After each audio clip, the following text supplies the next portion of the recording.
हाय नमस्कार. चला आपल्याला आज काय कामाने मिळलं नाही टाइम. मरणाचं ऊन पडलंय. आज आलोय उकट्यात कांदा लावायला. तर सगळं पुढं चालले ते बघा. हो का सगळी पुढं गेले ते मी काय जेवण करते ते. तर आपण राहिलोय महागच. आज आमच्या आजीनं माझी साथ सुरली आहे. आजी तर आजी गेले त्या पुढं, मैत्रीण बी गेली पुढंच. तर ऊन बी लय पडलंय बघा. आबाळाचं मरणाचं ऊन पडलंय या. तर सकाळी तिथनं येतानाच लय उशीर लागला होता. हो का बोहंगा बी झाला बरोबर 1:30 वाजले. तर तिकडं कोसावर आहे बघा हे कारखाना, पण इकडं ऐका येतंय. कवा तर या सगळ्यांनी कांदा लावू लागायला. उरकलपट दिसणार.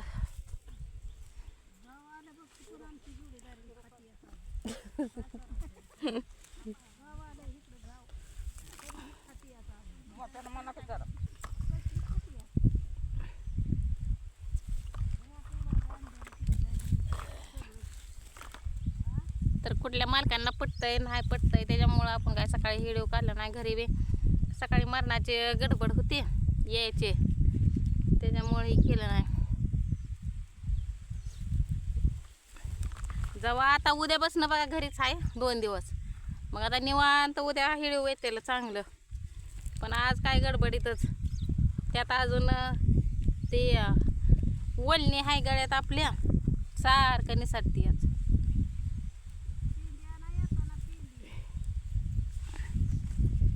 तर गेले ती सगळे पुढं, मी आहे माग. म्हणलं जाऊ दे आता काय आपल्याला उरकत नाही. इटचं किती सांगितलं असतं तर पटापटा केलं असतं बघा इटचं. पण असलं कांद्याचं ते उरकत नाही.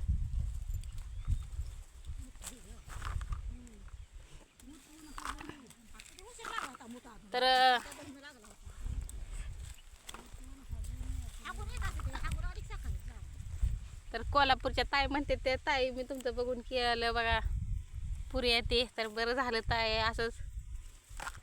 तर आता आहे बघा 2-3 दिवस मी घरी. तर मला सांगा कुठली बी रेसिपी करायला, मीच करते घरी गेल्यावर. संध्याकाळी बघू आता नाही ताटलं तर कुठलं तरी करायचं. पण मध्ये तसा आपल्यात पोळ्याचं असतील असं वाटतंय. परत आले आता परवा दिवशी आपल्यात इटा थापायच्या, इटा थापून पूजा ते करायची.